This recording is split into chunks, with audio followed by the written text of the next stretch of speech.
The 814th edition of the MMA Gambling Podcast on the Sports Gambling Podcast Network is brought to you by Underdog Fantasy. Sign up at UnderdogFantasy.com using promo code MMA SGPN to get up to $1,000 in bonus credits.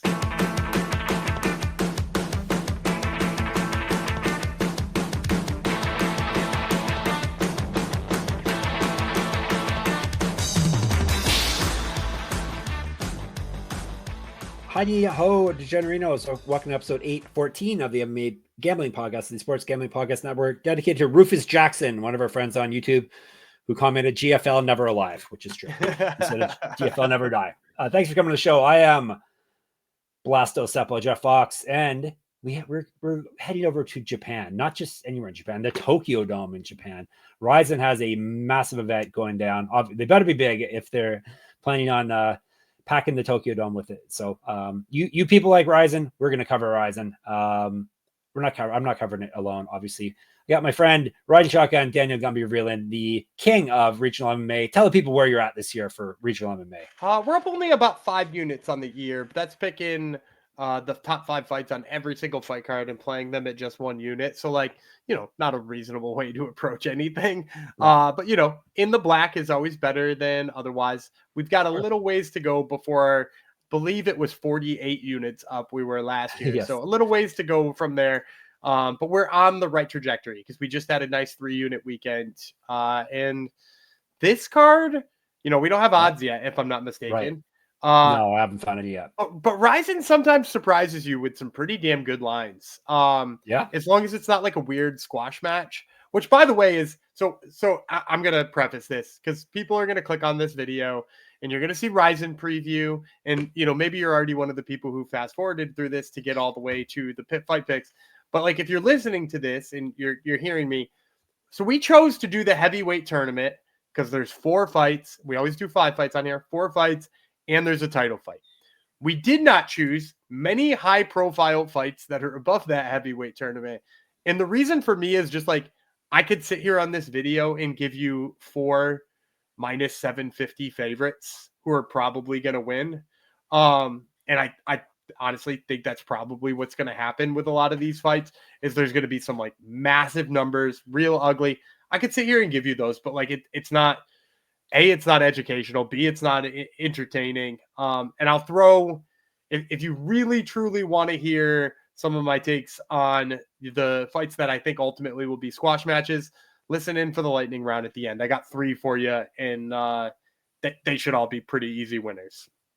There you go. Yeah, there's a lot of names you shall know on this here. Yeah, and all of them are going to win. So yeah. Send the people home happy. All right, before we dive into it, if you could support SGPN's free content by help us out, take a second, give us a 5-star review and subscribe and comment, or it depends on where you are consuming our content, but wherever you consume our content, if you can give us a positive rating, comment, all that good stuff, thumbs up, that would help us out greatly. Keep the free content train rolling. All right. As I said, we're headed to Tokyo, Tokyo, Japan. Rizin Otoko Matsuri, which I believe is some sort of festival going on. I was wondering what that was because there was no number or anything like that. It was Rizin Otoko Matsuri, and I was like, I don't know what that means. Yes, it is. I'm going to look it up again, exactly what it is. Men Festival, the Men's Festival or Male Festival. Okay. It's where, because men need festivals, Gumby, right? I mean, I wasn't ready for that to be the answer. I'm just going to be honest with you. I know. Oh, okay. Yeah. Interesting. Yeah. Okay. So it's, good place to have fights. Good place to have fights. About time men get a fair shake in this here society. So I'm all for it. All right. May the 4th is when it's going down. So Sunday, May the 4th be with you. Midnight. So this is basically Saturday night / Sunday morning is when it's happening. You can watch it on the Rizin website. They have their own pay-per-view there for you. Do you know how much their pay-per-views cost approximately? I want to say it's $20 American, if I'm not mistaken. Okay. Gumby will win that at the very least.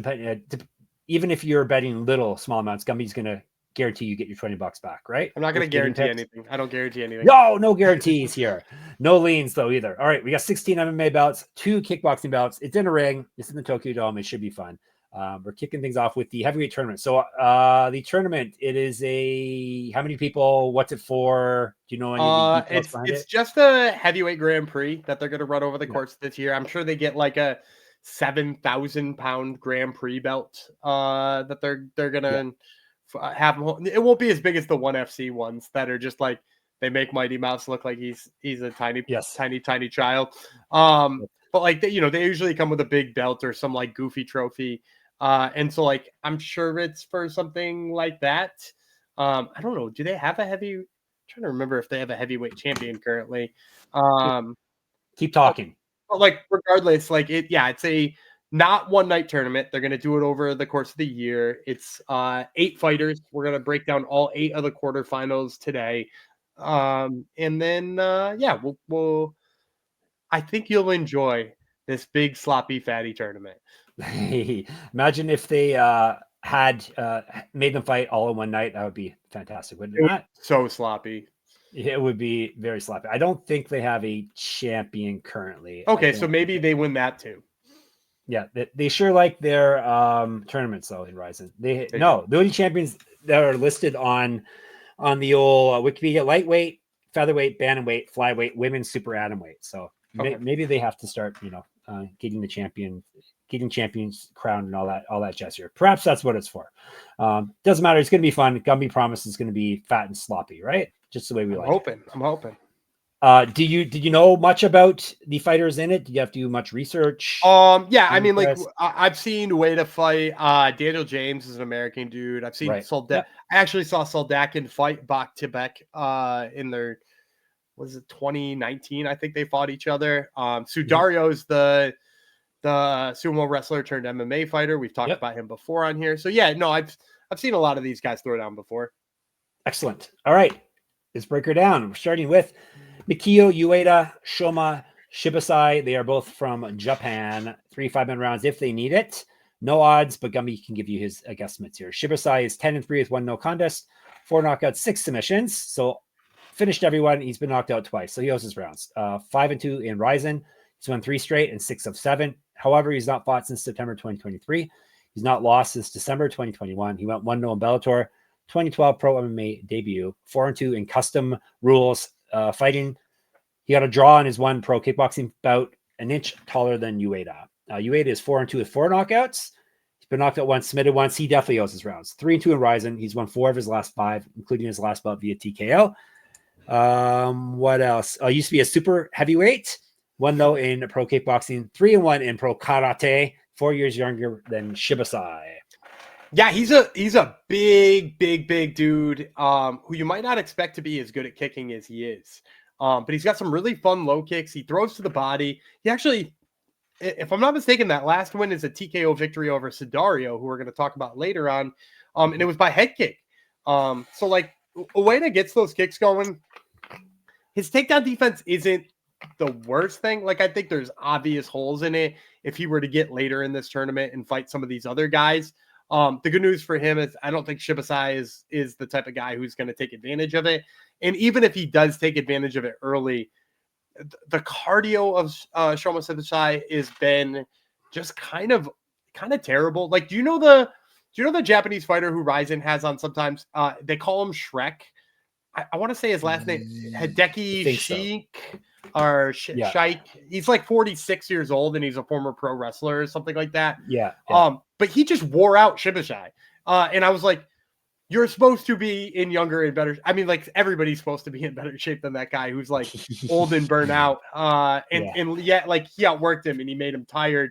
And it looked like the grappling of Shibisai just like couldn't get going in that fight. So like we're taking a guy whose only weakness is maybe like needs to round out his grappling skills in Ueda, at least in terms of like, for being a, I think only six fight veteran, with like, some pretty nice knockouts. Like as far as where he's in his career, he pretty much just needs to like, round out that grappling half, and you're putting him against a guy who's not going to be able to grapple him. So for me, that screams Ueda. My guess is like -275 on him. I think he's going to be a pretty heavy favorite here. So I'll take Ueda at that price anyway. All right. Ueda is the pick. Righty. I'm locking you in minus 275, locked in. All right, let's do some more big boys, shall we? We are up to Marek Samociuk. Is that how you say his name? Samociuk. Samociuk. It's Polish, ladies and gentlemen. That's why Jeff got it wrong. Samociuk versus Daniel James. I can say that. He's American. 3 5-minute rounds at heavyweight. Like all these fights are at this point. All right, the American Predator would be the American Daniel James. 15-7-1 with 1 no contest, 10 knockouts, 4 submissions. He's been knocked out once, submitted once. This is his debut in Rizin. He's gone 5-1 with 1 no contest over his last 7. He won via TKO in his last belt. He missed weight in that belt. He missed weight at heavyweight, correct.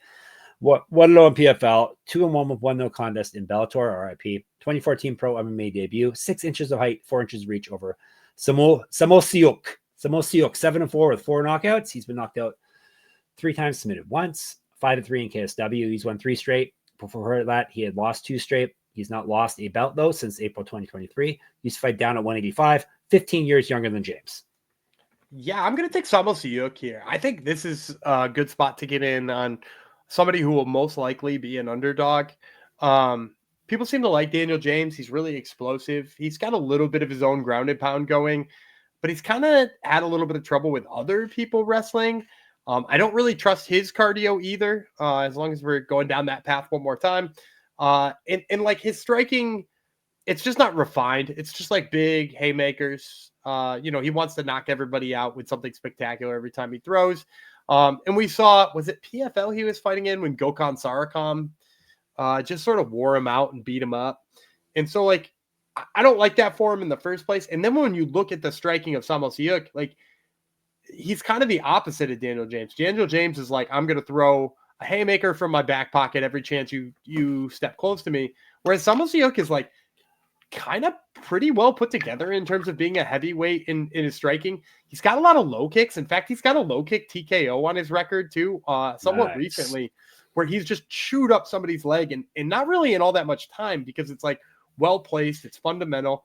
And then like I've seen him a couple of times on the ground and his jiu-jitsu is really sneaky. Like it is, you're like, oh, he's not going to get that Kimura, and then he uses it to sweep and he gets that Kimura. Like his jiu-jitsu is really sharp on the ground. So we got a guy who's sort of brute strength and big slams and big punches and big everything versus somebody who's like kind of technically proficient. And I think as long as he uses that stuff early, like he could hurt Daniel James's legs, take his takedown to defense completely away, and then like go get that takedown and work his jiu-jitsu. I also think Samociuk has most likely got the better chance of like being there in the second or third round, whereas I think Daniel James might like peter out. And like his last win was against Marcelo Gome, who seems to look worse every single time he steps in there. So I'm like not real impressed with how James has looked lately. So I'm gonna go. My guess is like 225 on Samociuk. Nice, plus 225 is what we like. All right. Lock it in the underdog. All right. Let's tell you about Edge Boost. Edge Boost is the first ever bank account built for bettors, ensuring all gambling transactions are approved. No usage fees, no minimums, earn cashback rewards, 100% approval for all betting deposits. Sign up today at edgeboost.bet with promo code SGPN. And if you deposit $25, Edge Boost will match the deposits. So that's edgeboost.bet, promo code SGPN. And we're brought to you by mybookie.ag. MyBookie is your place to bet on every sport, including the NBA playoffs, plus props for every game. For the true degens, the MyBookie money bag. MyBookie accepts customers from a ton of locations, easy deposit, and lightning fast payouts using crypto. Do they have PFL odds? They sure do. Do they have Rizin odds? I think they do. I'm not positive. Hopefully, Gumby. Do you know? Do they usually have Rizin? Yeah, I think they usually have Rizin. Okay, cool. So check out the Rizin odds, and when you do head to mybookie.ag, use the promo code MMASGPN for 100% a deposit match up to $1,000. Terms and conditions apply. That's mybookie.ag, promo code MMASGPN. I know I've seen a bunch of different organizations on there. I don't remember Rizin, but I want to say Rizin looked specifically. Yeah. You would think so. They have most things over at MyBookie. All right. We are sticking with the tournament. Islambek, Baktybek, Uulu, one of the Uulus. Alexander Soldatkin. So Alexander Soldatkin is from Germany. Baktybek is from Kyrgyzstan, and we're going to tell you about the German first. Soldatkin 14-5, 9 knockouts, 3 submissions. He's been knocked out once, submitted once. This is his debut in Rizin. 1-2 over his last 3, 11-2 over his last 13. I want to dispute that. He's 2-1 in his last 3. Really? He fought for one of those promotions that doesn't just give you a no contest when you test positive for steroids, but somehow overturns it. Like it's I want to say it's the French Athletic Commission just decides your fight is a loss now. Nice. And he beat Benjamin Sahik, who is like this like goofy grappler who does like Imanari rolls at heavyweight. And he beat that guy pretty soundly and then tested positive for steroids. So like I'll give him 1-1-1 in a no contest, but as long as he doesn't fight that fight in France, they don't take that win away. Guess who doesn't care about steroids or PEDs? Japanese. They don't care. They don't care. All right. He won his last bout via TKO. He went 0-1 in Contender Series. Do you know who he lost to, or do you remember who he lost? Soldatkin lost to. I remember I had him too in that fight. I keep wanting to say Jamal Hill, but he beat a different German guy. He beat Alexander Popek. Who did that German lose to? It hasn't aged well. Mario Piazon. I don't even remember that. Disqualification. So it was an illegal knee. So he really didn't lose. Oh, yeah. And they didn't offer him a fight back. No, I remember it now. Yeah. There's no reason to throw that knee. Yep. 2015 Pro MMA debut. 1-0 as a pro kickboxer. 2 inches taller than Baktybek. Baktybek is the Kurtz Hulk. 8-2 with 6 knockouts. He's never been finished himself. This is his debut in Rizin. He's won 3 straight and 4 of 6. All 3 of his past wins have come via TKO. The last 3. Has not lost since August 2021. He's regional champ. He's fed at 205, 3 years younger than Soldatkin. So you missed a key piece. This is a rematch? Did I miss that? This is a rematch. Oh, no. Yes, the Gatchan won. Soldatkin beat him in December of 2020, which is, a little while ago. For that reason, I assumed Soldatkin was going to come in as a favorite, but I talked to some people and maybe it's the last name. Baktybek Uulu. Maybe it's that he thinks they've gotten way better. Maybe they think he lost to that fight to Benjamin Sahik because they only looked at Tapology. But I've heard a lot of people say that they think Baktybek will be a favorite here. I don't. I think it's going to be Soldatkin, but I'll talk about this one as if it's a pick'em, and I'm going to take Soldatkin. Like Baktybek is kind of a guy who's a little bit of a sloppy fatty, in the way that we talk about him in the Discord. He's like one of those guys who's not the most technically proficient, gets in your face, kind of leans on you, hugs you, tries to wear you out. And like Soldatkin, maybe it was the steroids, but like Soldatkin has always kind of been strong enough to deal with that. The first time they met, he'd chuck him off. He'd work the hands. His hands are infinitely better. And also like, maybe the thing I like the best about him, so first of all, the speed at heavyweight. He's got really nice speed for a heavyweight. But then second of all, on top of that, like he is somebody who pressures really heavily. And when you're fighting a guy who wants to lean on you and wrestle and do all that kind of stuff, as long as you pepper him and get in his face and make him work backwards for the bulk of the fight, he can't get a lot of that going. So I'm going to go with Soldatkin. I think he's going to be the more powerful person. I think he's going to be the sharper person, the faster person. And as long as all those big, strong muscles don't use up all that air, he should have plenty of cardio to get deep in this one. 36% agree with you on Tapology. So maybe maybe, but I think the books are going to be sharper than that. That's my hot take. I think, no offense to those of you who are Tapology cappers out there, but like, the recent losses of Soldatkin are not real, and I feel like the books would dig enough to know that. Okay, there you go. They're not real. They're make-believe. All right, we're to the last heavyweight belt now in the tournament. Let me see. Once I get to it actually on the screen here, it is Augusto and Sudario. Here they are. Okay. Tsuyoshi Sudario from Japan.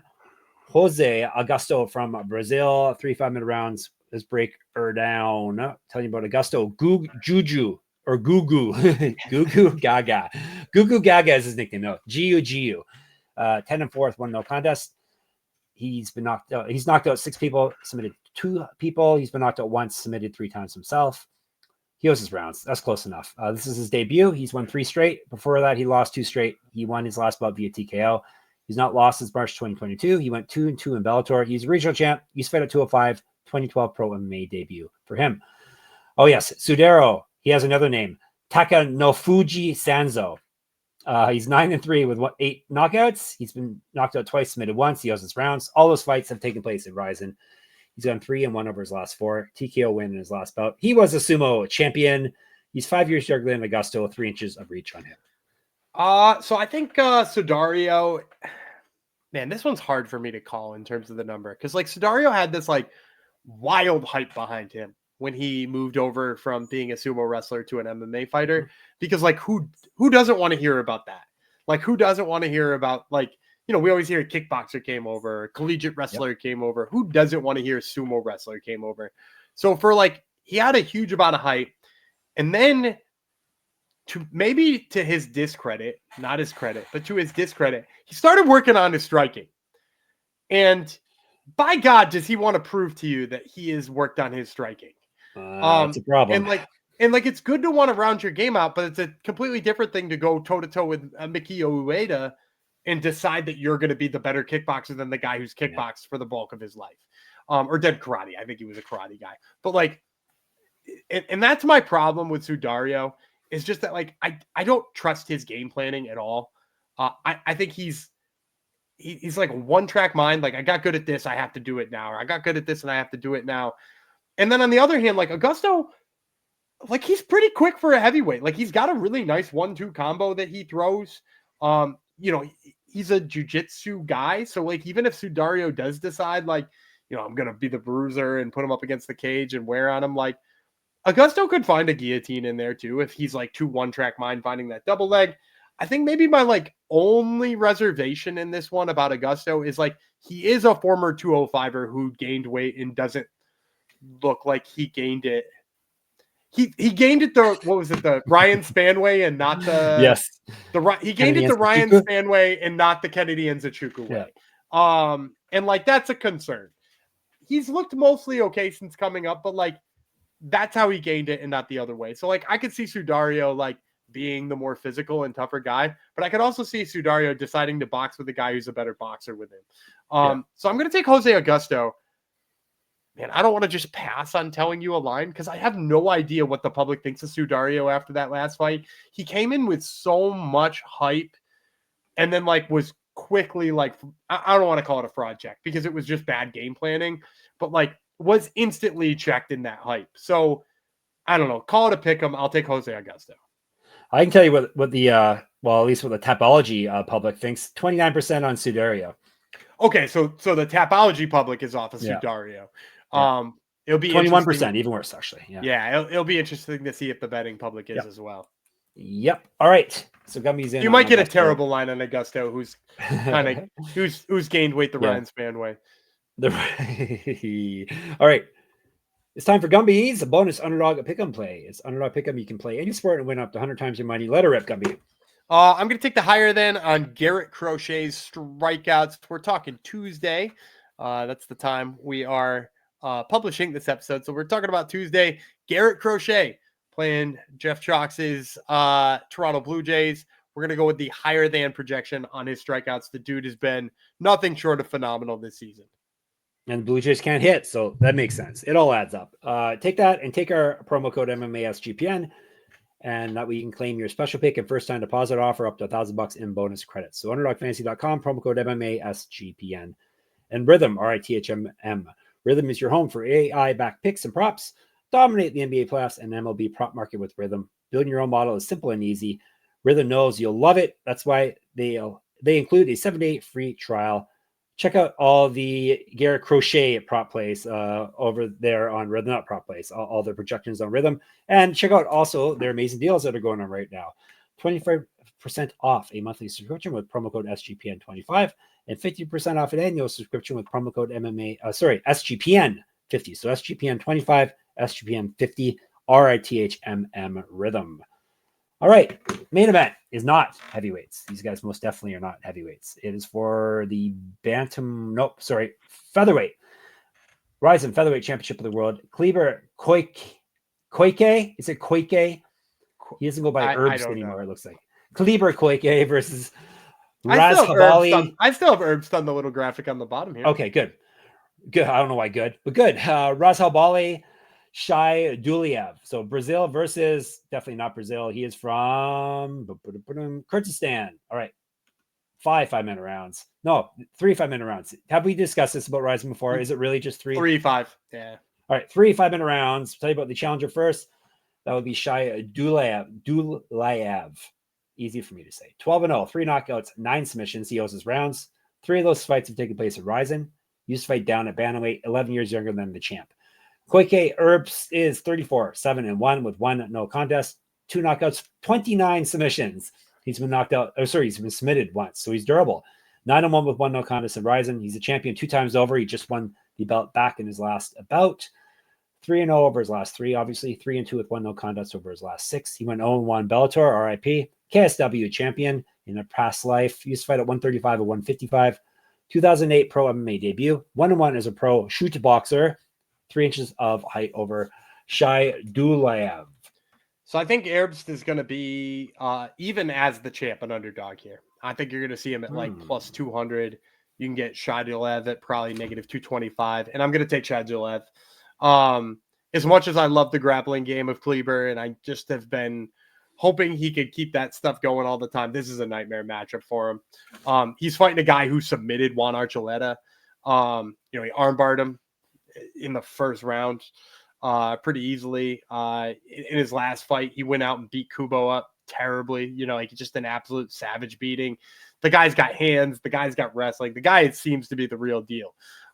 This is somebody, I know the UFC is like sort of touchy on figuring out how many Russian satellite countries they want to bring over in terms of fighters to the UFC, but this is one they should definitely circle. This guy would be really fun to watch at featherweight.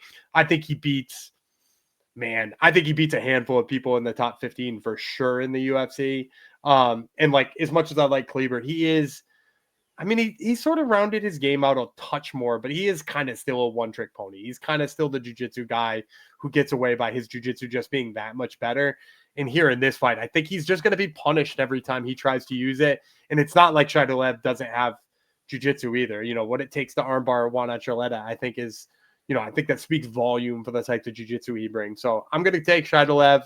My guess is a sizable favorite, even as the challenger. All right, let's recap, but don't you go away. Lots of choices for the lightning round.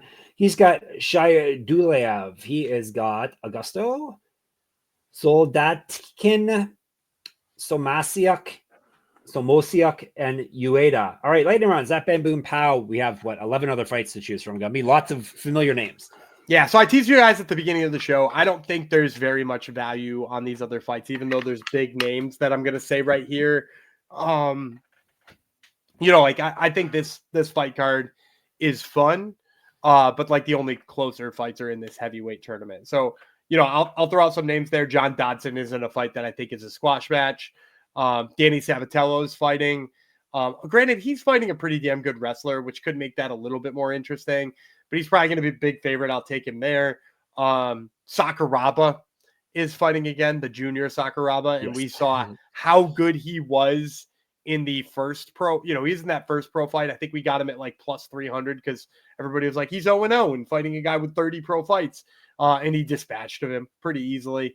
He's getting another fight against another talented veteran that he'll probably make easy work of. Yuki Ito is probably going to be a pretty massive favorite on this one. And he's, absolutely electric in there too. So, any of those 4, if they come in at low enough numbers, or you feel like building a parlay, Dodson, Sabatello, Yuki Ito, Sakuraba, they can all 4 of them be my lightning round picks. Throw them in a parlay, lightning round parlay. All right, you're set for Rizin on May the 4th. You can talk more Rizin or whatever else you want to chat about in our Discord, sportsgamblingpodcast.com/Discord. We're in the fights channel there. You can talk to us on the old YouTube, MMA Gambling Podcast on YouTube. Make sure you subscribe, please and thanks. SGPN MMA on the Twitter. Gumby runs that. He's also at Gumby Vreeland. I'm at Jeff Fox Writer there and on Instagram. Check out my Substack. Enter my free UFC pick'em for this week at moneymma.substack.com. Listen to Gumby minus me. What a dream. Top Turtle. Tell the people who is on your show this week. Yeah, we're talking to Jillian Robertson and Cameron Smotherman, who both fight this weekend, and perhaps a mystery third guest. All right. So check out that Mystery or Not. It will be a good listen. And of course, sportsgamblingpodcast.com, sportsgamblingpodcast.com/store, sportsgamblingpodcast.com/Patreon is where you can find us. All right. We'll be back tomorrow. UFC is here, ladies and gentlemen. It'll be Goo Goo, Jeff Fox, and the American Hulk, Gumby Freeland. We'll talk to you then.